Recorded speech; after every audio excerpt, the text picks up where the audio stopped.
अस्सलाम वालेकुम नाज़रीन, प्रोग्राम टैक्सरों के साथ मैं अफजल यूबी। नाज़रीन, जो हमारा टॉपिक है वो है विद होल्डिंग टैक्सेस के इश्यूज़। विद होल्डिंग टैक्सेस क्या है और बेसिकली कब लगाए जाते हैं और क्यों लगाए जाते हैं, और हमारे पाकिस्तान में इनका क्या रेट्स है और इनकी शरह क्या है। दुनिया के मुताबिक हम सबसे ज़्यादा विद होल्डिंग टैक्सेस कर रहे हैं या कम कर रहे हैं। जो हमारे इकॉनमी है विद होल्डिंग टैक्सेस का उनसे क्या ताल्लुक है और इनका सोल्यूशन क्या है। विद होल्डिंग टैक्सेस इकट्ठे करने से क्या टैक्स अहदाफ पूरे हो रहे हैं, अगर शार्ट फॉल आ रहा है तो क्यों आ रहा है, इस पर गुफ्तगू करने मुझे ज्वाइन करेंगे मोहम्मद अकरम कुरैशी साहब। आप एडवोकेट हाई कोर्ट हैं, मेंबर हैं लॉ टैक्स बार एसोसिएशन के। मेरे साथ इस वक्त लाइन पर मौजूद है मोहम्मद अकरम कुरैशी साहब। अकरम कुरैशी साहब, विद होल्डिंग टैक्सेस के बारे में आप क्या कहते हैं और सोल्यूशन क्या है? टैक्स रेट इंक्रीज करना कलेक्शन का बेसिक जरिया नहीं है। As far as 10 year experience of my legal practices, तो मैंने ये रियलाइज किया है और अंडरस्टैंड किया है कि अगर आप टैक्स रेट को बढ़ा देते हैं एग्जिस्टिंग टैक्स पेयर के ऊपर तो वो एक बेसिक जरिया नहीं है। और वैसे भी विद होल्डिंग टैक्सेस जो होते हैं वो एडवांस टैक्सेस होते हैं, और एडवांस टैक्स तो आप वैसे ही उसकी लायबिलिटी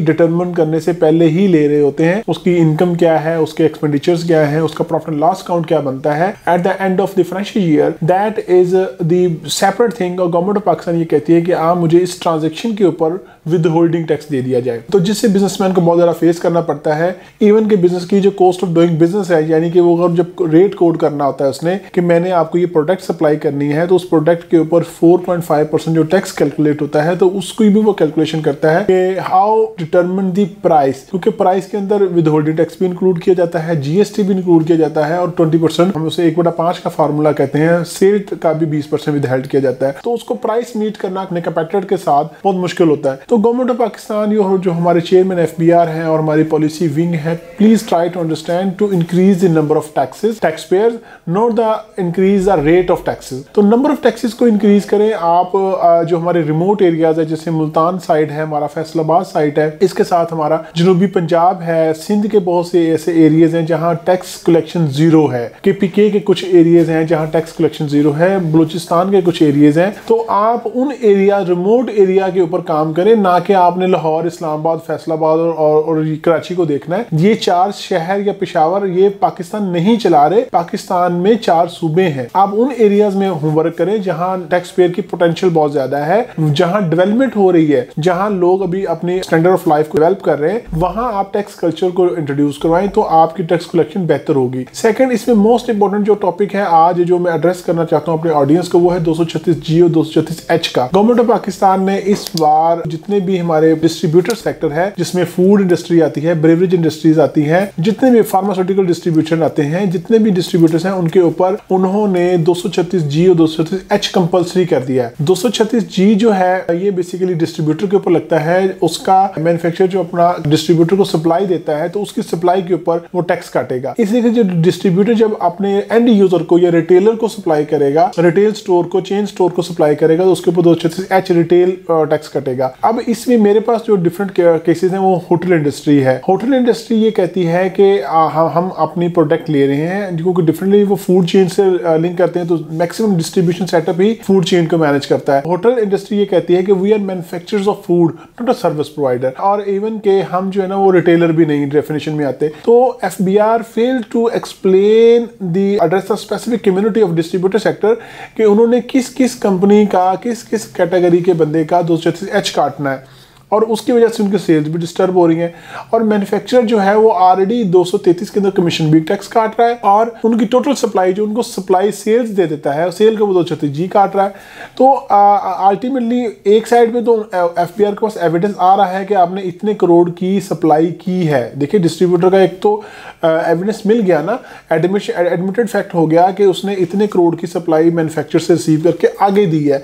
अब जो आगे दी है तो उसमें से कौन सा सेक्टर है जो रिटेलर है वो हमसे अगर माल लेता है तो हमारा रेट मैच नहीं करता, और अगर माल लेता तो 236H नहीं काटता। तो इसमें जो हमारी अथॉरिटीज ये मेरा इंटरव्यू सुन रही है, एफबीआर स्पेशल टीम्स जनरेट करें जो रिटेल स्टोर पर जाए और देखें कि आपकी कौन कौन सी प्रोडक्ट आ रही है और किस किस डिस्ट्रीब्यूटर से आ रही है। देन आप उस डिस्ट्रीब्यूटर को अप्रोच करें कि इसका टैक्स काट रहा है कि नहीं काट रहा है। देन फिर उनका एक लिंक जनरेट हो जाएगा, जो हमारा रिटेलर है उसको ये आइडिया हो जाएगा कि ठीक है मैंने इस पे टैक्स देना है, एफबीआर मेरे घर पे आ गया है। आप हैरासमेंट का काम कर रहे हैं कि आप डिस्ट्रीब्यूटर को कह रहे हैं, क्योंकि मैन्युफैक्चरर ने अपने आप को सेव करने के लिए 236H काट लेना है और अपनी कंप्लायंस पूरी कर दी। डिस्ट्रीब्यूटर का मार्जिन कम होता है, डिस्ट्रीब्यूटर का मार्जिन परसेंटेजेस के अंदर होता है और परसेंटेजेस के उसके ऊपर भी उसने ऊपर नीचे करके मार्केट में अपने कंपेटिटर्स को मैनेज करना होता है, अपने जो अदर कंपेटिटर्स प्रोडक्ट दे रहे होते हैं उस हिसाब से उसने रेट भी देखना होता है। जब उस 36H का टैक्स लगाता है तो उसका रेट इंक्रीज हो जाता है और रिटेलर इस चीज को अवॉइड करता है। दूसरा ये है कि जो रिटेलर सेक्टर है,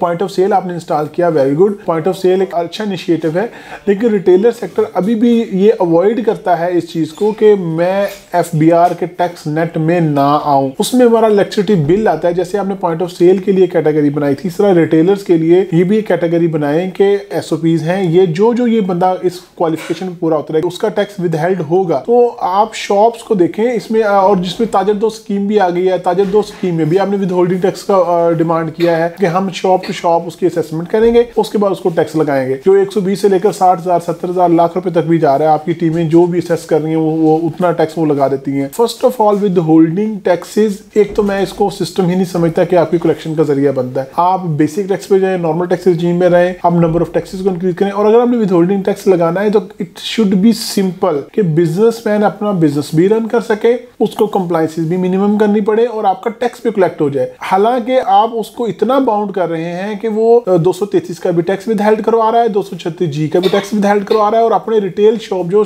परचून शॉप है जिसे हम कहते हैं, तो परचून शॉप के पास जाके उसको मना रहा है कि भाई आप विद होल्डिंग टैक्स दो, आप 236H टैक्स कटवाओ।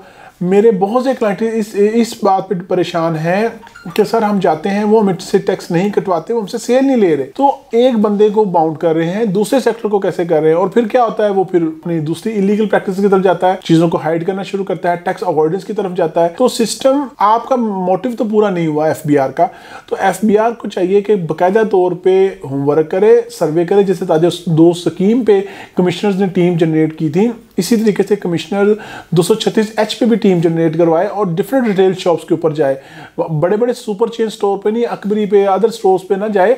जो हमारे रिटेल रेस्टोरेंट्स इंडस्ट्री है, हमारी परचून इंडस्ट्री है, हमारी शालम मार्केट की इंडस्ट्री है, डिफरेंट जो काइंड की इंडस्ट्री है, वहां जाएं, फार्मास्यूटिकल इंडस्ट्रीज के अंदर जाएं, वहां जाके देखें कि आपका बेसिक बल्क में सप्लाई कौन दे रहा है और उस सप्लाई के ऊपर आपका क्या 236H कट रहा है कि नहीं कट रहा। तब जाके उनको ये रियलाइज होगा कि हमने टैक्स पे करना है। वो देन वो फिर अपने डिस्ट्रीब्यूटर के साथ मिलकर एक मैकेनिज्म बनाएंगे, उनकी सेल सीधी होगी। दूसरा, हमारे पास जो अब सप्लाई के ऊपर पहले 4.5% था, 5.5 कर दिया गया, कंपनीज के ऊपर था वो 7.5 कर दिया गया। इस पे तो बहुत लंबी डिबेट है कि उनको हमने एडजस्ट कैसे करना है। आपने 236C को भी और 236K जो प्रॉपर्टीज के ऊपर टैक्स है वो भी अपने इंक्रीज कर दिए। तो कैपिटलिस्टिक एक्सपेंडिचर जो होते हैं, प्रॉपर्टी एक्सपेंडिचर, उसमें चले आपने इंक्रीज किया, वो इन्वेस्टमेंट को जस्टिफाई भी करते हैं, क्लाइंट तो कहीं ना कहीं उसको एडजस्ट भी कर लेता है। लेकिन जो परचून सेल है, जो छोटा बिजनेसमैन है, जिसे हम स्मॉल ट्रेडर एंड इंडस्ट्रीज कहते हैं, वो कहाँ जाएगा। और उसमें एक और विद होल्डिंग आपने कॉन्सेप्ट दी है, सेल टैक्स का 20% विदहेल्ड करना। अब मैक्सिमम जो लोग होते हैं वो तो अपना इनपुट क्लेम कर रहे होते हैं, आप उसको भी 20% विदहेल्ड करवा रहे होते हैं विद होल्डिंग एजेंट से। तो विद होल्डिंग पे मेरी ये ऑब्जर्वेशंस हैं और मेरी रिकमेंडेशंस भी हमने पुट की हैं अपने इस फोरम पे। तो अल्हम्दुलिल्लाह मुझे उम्मीद है जैसे हमारी अदर चीज़ें एड्रेस होती हैं तो ये भी चीज़ें एड्रेस होंगी। किसी किस्म की हम आपको, और मैं हर बार ये बात करता हूँ, हमारी डिफरेंट एक्सपर्ट्स के पैनल्स अवेलेबल हैं। गवर्नमेंट को जब भी हमारी सर्विस चाहिए हो, हमारी कंसल्टेंसी चाहिए हो, हम अवेलेबल हैं। हम आपके साथ जाते हैं, हम ब्यूरोक्रेसी के साथ मिलते हैं, हमारी बार की रिप्रेजेंटेशन मिलती है ब्यूरोक्रेसी के साथ। बहुत से इश्यूज होते हैं जहां ब्यूरोक्रेसी हमारी बात मानने के बावजूद सिस्टम के साथ स्टिक कर जाती है। तो सिस्टम को चलाना, this is not an basic object. System को सही तरीके से चला के उसके रिजल्ट लेना, that is the basic object होना चाहिए। आज का दिन गुजार दिया, ऑफिसर आया सुबह, उसने जहां से मर्जी से विद कलेक्शन की रिपोर्ट बनाई, सबमिट करवाई और कह दिया कि जी मेरी इतनी कलेक्शन हो गई है, मेरी ACR अब ठीक हो जाएगी। प्लीज़ इस कल्चर से निकलें। हमने इस मुल्क को चलाना है, हमने इस मुल्क में सर्वाइव करना है। अगर हम इसी तरह रहेंगे तो IMF हमारे ऊपर ऐसे ही बढ़ता रहेगा, हमारा डॉलर इन्फ्लेशन की तरफ जाता रहेगा, डिवैल्यूएशन ऑफ मनी होती रहेगी, फॉरेन ट्रेड नहीं आएगी, बिजनेसमैन, इंटरनेशनल बिजनेस अट्रैक्ट नहीं होगा। Please try to understand. हम जो ये हमारा मुल्क है और हमने इस पे बेस्ट पॉलिसीज ला के टैक्स कलेक्शन को इंश्योर करना है। Tax is a basic right of the country. हम इसको एज अ पेनल्टी नहीं लगा सकते अपने टैक्स पेयर के ऊपर। This is a basic obligation of every tax payer to pay the taxes on time. But जो टैक्स कलेक्शन का सिस्टम है, प्लीज उसको इंप्रूव किया जाए। ये हमारी हम बस मिशन है। Thank you. बहुत शुक्रिया अकरम कुरैशी साहब, आपने हमें टाइम दिया। नाज़रीन, हमारा एक्सपर्ट की आपने गुफ्तगू सुनी। आज जो विद होल्डिंग टैक्सेस के हवाले से हमने गुफ्तगू की, उम्मीद है आपको पसंद आई होगी। जाते जाते मैं कहना चाहूँगा, कल जो FBI के चेयरमैन राशिद महमूद लंगड़ियार साहब कह रहे थे टैक्स टू GDP 18% पर हम लेके जाएंगे, बहुत ही अच्छी बात है। लेकिन उसके लिए हमारे ज़मीनी हक़ाइक़, हमारा टैक्स कल्चर और हमारे लोगों का एतमाद और स्टेक होल्डर की मुशावरत, ये सब कुछ मद्देनज़र रख कर अगर मुआशी पॉलिसी बनाई जाएंगी और फिनांस एक्ट बनाए जाएंगे तो इसमें कोई शक नहीं, मौजूदा टैक्स पेयर भी खुश होगा और आवाम भी खुश होगी और मुल्क भी तरक्की करेगा। अगले प्रोग्राम तक के लिए अफजल अयूबी को इजाज़त दीजिए। अल्लाह हाफ़िज़। पाकिस्तान जिंदाबाद। देखिए प्रोग्राम टैक्स और अवाम अफजल अयूबी के साथ।